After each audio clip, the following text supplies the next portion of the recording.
ॐ शुक्लाम्बरधरं विष्णुं शशिवर्णं चतुर्भुजं प्रसन्नवदनं ध्यायेत् सर्वविघ्नोपशान्तये। सर्वपीडाभिवृद्भयर्थं भक्तेरुत्पत्तिवृद्धये। नारायणीयं सर्वस्वं दत्तं विष्णुस्तवं प्रियं येन नारायणाख्येन पुरुषश्रेष्ठयोगिनम्। तं नमामि कृपापूर्णं विष्णुप्रीति पुनः पुनः। शान्ताकारं भुजगशयनं पद्मनाभं सुरेशं विश्वाधारं गगनसदृशं मेघवर्णशुभाङ्गं लक्ष्मीकान्तं कमलनयनं योगिभिर्ध्यानगम्यं वन्दे विष्णुं भवभयहरं सर्वलोकैकनाथम्। औषधे चिन्तये विष्णुं भोजने च जनार्दनं शयने पद्मनाभं च विवाहे च प्रजापतिं युद्धे चक्रधरं देवं प्रवासे च त्रिविक्रमं नारायणं तनुत्यागे श्रीधरं प्रियसङ्गमे। दुःस्वप्ने स्मर गोविन्दं सङ्कटे मधुसूदनं कानने नारसिंहं च पावके जलशायिनं। जलमध्ये वराहं च पर्वते रघुनन्दनं गमने वामनं चैव सर्वकार्येषु माधवं। षोडशैतानि नमानि प्रातरुत्थाय यः पठेत् सर्वपापविनिर्मुक्तो विष्णुलोके महीयते। ॐ शुक्लाम्बरधरं विष्णुं शशिवर्णं चतुर्भुजं प्रसन्नवदनं ध्यायेत् सर्वविघ्नोपशान्तये। सर्वपीडाभिवृद्भयर्थं भक्तेरुत्पत्तिवृद्धये। नारायणीयं सर्वस्वं दत्तं विष्णुस्तवं प्रियं येन नारायणाख्येन पुरुषश्रेष्ठयोगिनम्। तं नमामि कृपापूर्णं विष्णुप्रीति पुनः पुनः। शान्ताकारं भुजगशयनं पद्मनाभं सुरेशं विश्वाधारं गगनसदृशं मेघवर्णशुभाङ्गं लक्ष्मीकान्तं कमलनयनं योगिभिर्ध्यानगम्यं वन्दे विष्णुं भवभयहरं सर्वलोकैकनाथम्। औषधे चिन्तये विष्णुं भोजने च जनार्दनं शयने पद्मनाभं च विवाहे च प्रजापतिं युद्धे चक्रधरं देवं प्रवासे च त्रिविक्रमं नारायणं तनुत्यागे श्रीधरं प्रियसङ्गमे। दुःस्वप्ने स्मर गोविन्दं सङ्कटे मधुसूदनं कानने नारसिंहं च पावके जलशायिनं। जलमध्ये वराहं च पर्वते रघुनन्दनं गमने वामनं चैव सर्वकार्येषु माधवं। षोडशैतानि नमानि प्रातरुत्थाय यः पठेत् सर्वपापविनिर्मुक्तो विष्णुलोके महीयते। ॐ शुक्लाम्बरधरं विष्णुं शशिवर्णं चतुर्भुजं प्रसन्नवदनं ध्यायेत् सर्वविघ्नोपशान्तये। सर्वपीडाभिवृद्भयर्थं भक्तेरुत्पत्तिवृद्धये। नारायणीयं सर्वस्वं दत्तं विष्णुस्तवं प्रियं येन नारायणाख्येन पुरुषश्रेष्ठयोगिनम्। तं नमामि कृपापूर्णं विष्णुप्रीति पुनः पुनः। शान्ताकारं भुजगशयनं पद्मनाभं सुरेशं विश्वाधारं गगनसदृशं मेघवर्णशुभाङ्गं लक्ष्मीकान्तं कमलनयनं योगिभिर्ध्यानगम्यं वन्दे विष्णुं भवभयहरं सर्वलोकैकनाथम्। औषधे चिन्तये विष्णुं भोजने च जनार्दनं शयने पद्मनाभं च विवाहे च प्रजापतिं युद्धे चक्रधरं देवं प्रवासे च त्रिविक्रमं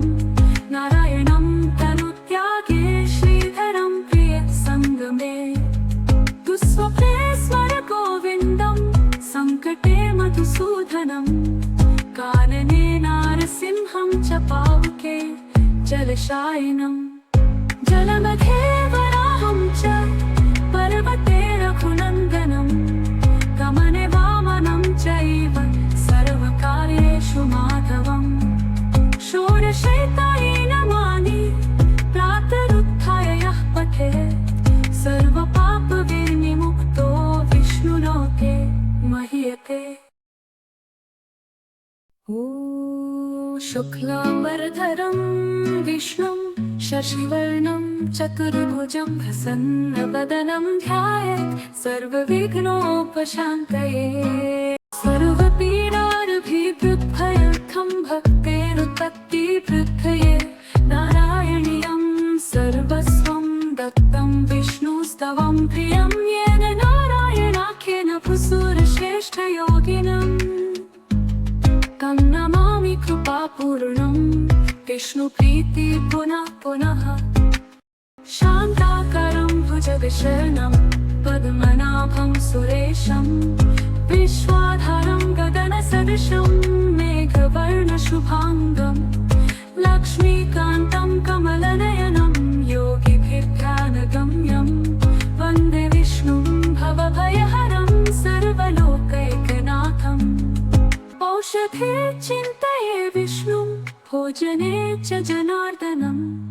शयने पद्मनाभं च विवाहे च प्रजापतिं युद्धे चक्रधरं देवं प्रवासे च त्रिविक्रमं नारायणं तनुत्यागे श्रीधरं प्रियसङ्गमे दुःस्वप्ने स्मर गोविन्दं सङ्कटे मधुसूदनं कानने नारसिंहं च पावके जलशायिनम् जलमध्ये वराहं च पर्वते रघुनन्दनं गमने वामनं चैव सर्वकार्येषु माधवं षोडशैतानि नामानि प्रातरुत्थाय यः पठेत् सर्वपापविनिर्मुक्तो विष्णुलोके महीयते। शुक्लाम्बरधरं विष्णुं शशिवर्णं चतुर्भुजं प्रसन्नवदनं ध्यायेत् सर्वविघ्नोपशान्तये सर्वपीडाभिवृद्भयर्थं भक्तेरुत्पत्तिवृद्धये नारायणीयं सर्वस्वं दत्तं विष्णुस्तवं प्रियं येन नारायणाख्येन भूसुरश्रेष्ठयोगिनम् तं नमामि कृपापूर्णं विष्णुप्रीति पुनः पुनः शान्ताकारं भुजगशयनं पद्मनाभं सुरेशं विश्वाधारं गगनसदृशं मेघवर्णशुभाङ्गं लक्ष्मीकान्तं कमलनयनं योगिभिर्ध्यानगम्यं वन्दे विष्णुं भवभयहरं सर्वलोकैकनाथम् औषधे चिन्तये विष्णुं भोजने च जनार्दनं शयने पद्मनाभं च विवाहे च प्रजापतिं युद्धे चक्रधरं देवं प्रवासे च त्रिविक्रमं नारायणं तनुत्यागे श्रीधरं प्रियसङ्गमे दुःस्वप्ने स्मर गोविन्दं सङ्कटे मधुसूदनं कानने नारसिंहं च पावके जलशायिनम् जलमध्ये वराहं च पर्वते रघुनन्दनं गमने वामनं चैव सर्वकार्येषु माधवं षोडशैतानि नामानि प्रातरुत्थाय यः पठेत् सर्वपापविनिर्मुक्तो विष्णुलोके महीयते। शुक्लाम्बरधरं विष्णुं शशिवर्णं चतुर्भुजं प्रसन्नवदनं ध्यायेत् सर्वविघ्नोपशान्तये सर्वपीडाभिवृद्भयर्थं भक्तेरुत्पत्तिवृद्धये नारायणीयं सर्वस्वं दत्तं विष्णुस्तवं प्रियं येन नारायणाख्येन पुसूरश्रेष्ठयोगिनम् तं नमामि कृपापूर्णं विष्णुप्रीति पुनः पुनः शान्ताकारं भुजगशयनं पद्मनाभं सुरेशं विश्वाधारं गगनसदृशं मेघवर्णशुभाङ्गं लक्ष्मीकान्तं कमलनयनं योगिभिर्ध्यानगम्यं वन्दे विष्णुं भवभयहरं सर्वलोकैकनाथम् औषधे चिन्तये विष्णुं भोजने च जनार्दनं शयने पद्मनाभं च विवाहे च प्रजापतिं युद्धे चक्रधरं देवं प्रवासे च त्रिविक्रमं नारायणं तनुत्यागे श्रीधरं प्रियसङ्गमे दुःस्वप्ने स्मर गोविन्दं सङ्कटे मधुसूदनं कानने नारसिंहं च पावके जलशायिनं जलमध्ये वराहं च पर्वते रघुनन्दनं गमने वामनं चैव सर्वकार्येषु माधवं षोडशैतानि नामानि प्रातरुत्थाय यः पठेत् सर्वपापविनिर्मुक्तो विष्णुलोके महीयते। शुक्लाम्बरधरं विष्णुं शशिवर्णं चतुर्भुजं प्रसन्नवदनं ध्यायेत् सर्वविघ्नोपशान्तये सर्वपीडाभिवृद्भयर्थं भक्तेरुत्पत्तिवृद्धये नारायणीयं सर्वस्वं दत्तं विष्णुस्तवं प्रियं येन नारायणाख्येन पुसूरश्रेष्ठयोगिनम् तं नमामि कृपापूर्णं विष्णुप्रीति पुनः पुनः शान्ताकारं भुजगशयनं पद्मनाभं सुरेशं विश्वाधारं गगनसदृशं मेघवर्णशुभाङ्गं लक्ष्मीकान्तं कमलनयनं योगिभिर्ध्यानगम्यं वन्दे विष्णुं भवभयहरं सर्वलोकैकनाथम् औषधे चिन्तये विष्णुं भोजने च जनार्दनं शयने पद्मनाभं च विवाहे च प्रजापतिं युद्धे चक्रधरं देवं प्रवासे च त्रिविक्रमं नारायणं तनुत्यागे श्रीधरं प्रियसङ्गमे दुःस्वप्ने स्मर गोविन्दं सङ्कटे मधुसूदनं कानने नारसिंहं च पावके जलशायिनं जलमध्ये वराहं च पर्वते रघुनन्दनं गमने वामनं चैव सर्वकार्येषु माधवं षोडशैतानि नामानि प्रातरुत्थाय यः पठेत् सर्वपापविनिर्मुक्तो विष्णुलोके महीयते। शुक्लाम्बरधरं विष्णुं शशिवर्णं चतुर्भुजं प्रसन्नवदनं ध्यायेत् सर्वविघ्नोपशान्तये सर्वपीडाभिवृद्भयर्थं भक्तेरुत्पत्तिवृद्धये नारायणीयं सर्वस्वं दत्तं विष्णुस्तवं प्रियं येन नारायणाख्येन पुसूरश्रेष्ठयोगिनम् तं नमामि कृपापूर्णं विष्णुप्रीति पुनः पुनः शान्ताकारं भुजगशयनं पद्मनाभं सुरेशं विश्वाधारं गगनसदृशं मेघवर्णशुभाङ्गं लक्ष्मीकान्तं कमलनयनं योगिभिर्ध्यानगम्यं वन्दे विष्णुं भवभयहरं सर्वलोकैकनाथम् औषधे चिन्तये विष्णुं भोजने च जनार्दनं शयने पद्मनाभं च विवाहे च प्रजापतिं युद्धे चक्रधरं देवं प्रवासे च त्रिविक्रमं नारायणं तनुत्यागे श्रीधरं प्रियसङ्गमे दुःस्वप्ने स्मर गोविन्दं सङ्कटे मधुसूदनं कानने नारसिंहं च पावके जलशायिनम् जलमध्ये वराहं च पर्वते रघुनन्दनं गमने वामनं चैव सर्वकार्येषु माधवं षोडशैतानि नमानि प्रातरुत्थाय यः पठेत् सर्वपापविनिर्मुक्तो विष्णुलोके महीयते। शुक्लाम्बरधरं विष्णुं शशिवर्णं चतुर्भुजं प्रसन्नवदनं ध्यायेत् सर्वविघ्नोपशान्तये सर्वपीडाभिवृद्भयर्थं भक्तेरुत्पत्तिवृद्धये नारायणीयं सर्वस्वं दत्तं विष्णुस्तवं प्रियं येन नारायणाख्येन पुसुरश्रेष्ठयोगिनम् तं नमामि कृपापूर्णं विष्णुप्रीति पुनः पुनः शान्ताकारं भुजगशयनं पद्मनाभं सुरेशं विश्वाधारं गगनसदृशं मेघवर्णशुभाङ्गं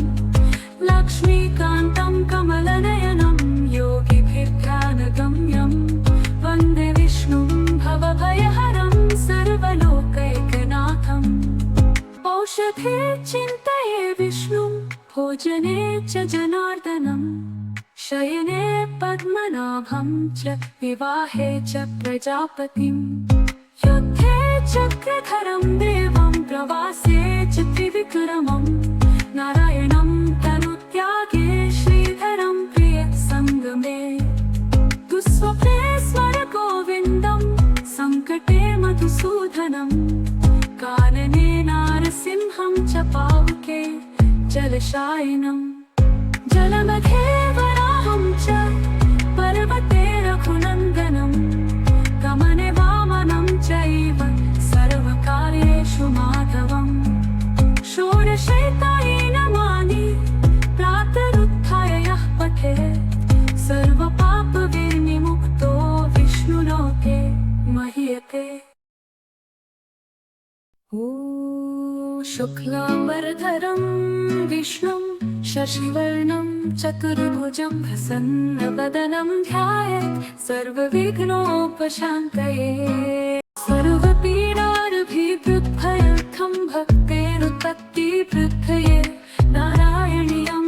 सर्वस्वं दत्तं विष्णुस्तवं प्रियं येन नारायणाख्येन पुसुरश्रेष्ठयोगिनम् तं नमामि कृपापूर्णं विष्णुप्रीति पुनः पुनः शान्ताकारं भुजगशयनं पद्मनाभं सुरेशं विश्वाधारं गगनसदृशं मेघवर्णशुभाङ्गं लक्ष्मीकान्तं कमलनयनं योगिभिर्ध्यानगम्यं वन्दे विष्णुं भवभयहरं सर्वलोकैकनाथम् औषधे चिन्तये विष्णुं भोजने च जनार्दनं शयने पद्मनाभं च विवाहे च प्रजापतिं युद्धे चक्रधरं देवं प्रवासे च त्रिविक्रमं नारायणं तनुत्यागे श्रीधरं प्रियसङ्गमे दुःस्वप्ने स्मर गोविन्दं सङ्कटे मधुसूदनं कानने नारसिंहं च पावके जलशायिनम् जलमध्ये वराहं च पर्वते रघुनन्दनं गमने वामनं चैव सर्वकार्येषु माधवं षोडशैतानि नमानि प्रातरुत्थाय यः पठेत् सर्वपापविनिर्मुक्तो विष्णुलोके महीयते। शुक्लाम्बरधरं विष्णुं शशिवर्णं चतुर्भुजं प्रसन्नवदनं ध्यायेत् सर्वविघ्नोपशान्तये सर्वपीडाभिवृद्भयर्थं भक्तेरुत्पत्तिवृद्धये नारायणीयं सर्वस्वं दत्तं विष्णुस्तवं प्रियं येन नारायणाख्येन पुसुरश्रेष्ठयोगिनम् तं नमामि कृपापूर्णं विष्णुप्रीति पुनः पुनः शान्ताकारं भुजगशयनं पद्मनाभं सुरेशं विश्वाधारं गगनसदृशं मेघवर्णशुभाङ्गं लक्ष्मीकान्तं कमलनयनं योगिभिर्ध्यानगम्यं वन्दे विष्णुं भवभयहरं सर्वलोकैकनाथम् औषधे चिन्तये विष्णुं भोजने च जनार्दनं शयने पद्मनाभं च विवाहे च प्रजापतिं युद्धे चक्रधरं देवं प्रवासे च त्रिविक्रमं नारायणं तनुत्यागे श्रीधरं प्रियसङ्गमे दुःस्वप्ने स्मर गोविन्दं सङ्कटे मधुसूदनं कानने नारसिंहं च पावके जलशायिनं जलमध्ये वराहं च पर्वते रघुनन्दनं गमने वामनं चैव सर्वकार्येषु माधवं षोडशैतानि नमानि प्रातरुत्थाय यः पठेत् सर्वपापविनिर्मुक्तो विष्णुलोके महीयते। शुक्लाम्बरधरं विष्णुं शशिवर्णं चतुर्भुजं प्रसन्नवदनं ध्यायेत् सर्वविघ्नोपशान्तये सर्वपीडाभिवृद्भयर्थं भक्तेरुत्पत्तिवृद्धये नारायणीयं सर्वस्वं दत्तं विष्णुस्तवं प्रियं येन नारायणाख्येन पुसुरश्रेष्ठयोगिनम् तं नमामि कृपापूर्णं विष्णुप्रीति पुनः पुनः शान्ताकारं भुजगशयनं पद्मनाभं सुरेशं विश्वाधारं गगनसदृशं मेघवर्णशुभाङ्गं लक्ष्मीकान्तं कमलनयनं योगिभिर्ध्यानगम्यं वन्दे विष्णुं भवभयहरं सर्वलोकैकनाथम् औषधे चिन्तये विष्णुं भोजने च जनार्दनं शयने पद्मनाभं च विवाहे च प्रजापतिं युद्धे चक्रधरं देवं प्रवासे च त्रिविक्रमं नारायणं तनुत्यागे श्रीधरं प्रियसङ्गमे दुःस्वप्ने स्मर गोविन्दं सङ्कटे मधुसूदनं कानने नारसिंहं च पावके जलशायिनं जलमध्ये वराहं च पर्वते रघुनन्दनं गमने वामनं चैव सर्वकार्येषु माधवं षोडशैतानि नमानि प्रातरुत्थाय यः पठेत् सर्वपापविनिर्मुक्तो विष्णुलोके महीयते। शुक्लाम्बरधरं विष्णुं शशिवर्णं चतुर्भुजं प्रसन्नवदनं ध्यायेत् सर्वविघ्नोपशान्तये सर्वपीडाभिवृद्भयर्थं भक्तेरुत्पत्तिवृद्धये नारायणीयं सर्वस्वं दत्तं विष्णुस्तवं प्रियं येन नारायणाख्येन पुसुरश्रेष्ठयोगिनम् तं नमामि कृपापूर्णं विष्णुप्रीति पुनः पुनः शान्ताकारं भुजगशयनं पद्मनाभं सुरेशं विश्वाधारं गगनसदृशं मेघवर्णशुभाङ्गं लक्ष्मीकान्तं कमलनयनं योगिभिर्ध्यानगम्यं वन्दे विष्णुं भवभयहरं सर्वलोकैकनाथम् औषधे चिन्तये विष्णुं भोजने च जनार्दनं शयने पद्मनाभं च विवाहे च प्रजापतिं युद्धे चक्रधरं देवं प्रवासे च त्रिविक्रमं नारायणं तनुत्यागे श्रीधरं प्रियसङ्गमे दुःस्वप्ने स्मर गोविन्दं सङ्कटे मधुसूदनं कानने नारसिंहं च पावके जलशायिनम् जलमध्ये वराहं च पर्वते रघुनन्दनं गमने वामनं चैव सर्वकार्येषु माधवं षोडशैतानि नमानि प्रातरुत्थाय यः पठेत् सर्वपापविनिर्मुक्तो विष्णुलोके महीयते। शुक्लाम्बरधरं विष्णुं शशिवर्णं चतुर्भुजं प्रसन्नवदनं ध्यायेत् सर्वविघ्नोपशान्तये सर्वपीडाभिवृद्भयर्थं भक्तेरुत्पत्तिवृद्धये नारायणीयं सर्वस्वं दत्तं विष्णुस्तवं प्रियं येन नारायणाख्येन पुसुरश्रेष्ठयोगिनम् तं नमामि कृपापूर्णं विष्णुप्रीति पुनः पुनः शान्ताकारं भुजगशयनं पद्मनाभं सुरेशं विश्वाधारं गगनसदृशं मेघवर्णशुभाङ्गं लक्ष्मीकान्तं कमलनयनं योगिभिर्ध्यानगम्यं वन्दे विष्णुं भवभयहरं सर्वलोकैकनाथम् औषधे चिन्तये विष्णुं भोजने च जनार्दनं शयने पद्मनाभं च विवाहे च प्रजापतिं युद्धे चक्रधरं देवं प्रवासे च त्रिविक्रमं नारायणं तनुत्यागे श्रीधरं प्रियसङ्गमे दुःस्वप्ने स्मर गोविन्दं सङ्कटे मधुसूदनं कानने नारसिंहं च पावके जलशायिनम् जलमध्ये वराहं च पर्वते रघुनन्दनं गमने वामनं चैव सर्वकार्येषु माधवं षोडशैतानि नमानि प्रातरुत्थाय यः पठेत् सर्वपापविनिर्मुक्तो विष्णुलोके महीयते। शुक्लाम्बरधरं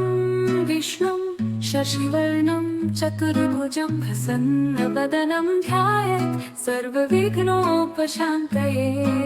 सर्वपीडाभिवृद्भयर्थं भक्तेरुत्पत्तिवृद्धये नारायणीयं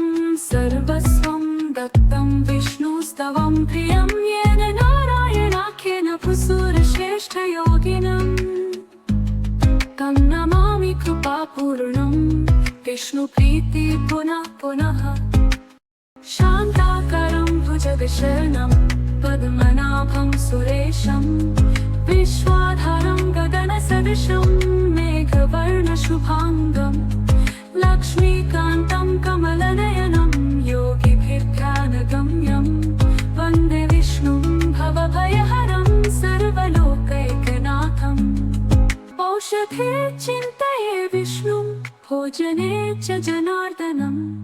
शयने पद्मनाभं च विवाहे च प्रजापतिं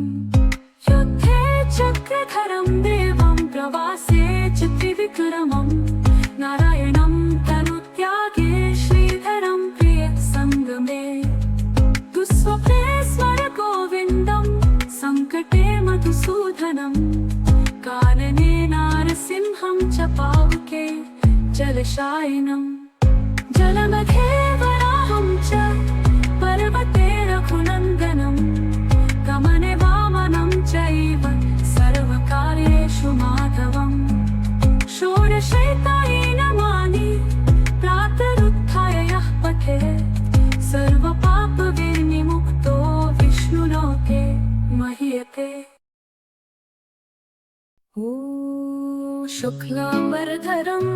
विष्णुं शशिवर्णं चतुर्भुजं प्रसन्नवदनं ध्यायेत् सर्वविघ्नोपशान्तये सर्वपीडाभिवृद्भयर्थं भक्तेरुत्पत्तिवृद्धये नारायणीयं सर्वस्वं दत्तं विष्णुस्तवं प्रियं येन नारायणाख्येन पुसूरश्रेष्ठयोगिनम् तं नमामि कृपापूर्णं विष्णुप्रीति पुनः पुनः शान्ताकारं भुजगशयनं पद्मनाभं सुरेशं विश्वाधारं गगनसदृशं मेघवर्णशुभाङ्गं लक्ष्मीकान्तं कमलनयनं योगिभिर्ध्यानगम्यं वन्दे विष्णुं भवभयहरं सर्वलोकैकनाथम् औषधे चिन्तये विष्णुं भोजने च जनार्दनं शयने पद्मनाभं च विवाहे च प्रजापतिं युद्धे चक्रधरं देवं प्रवासे च त्रिविक्रमं नारायण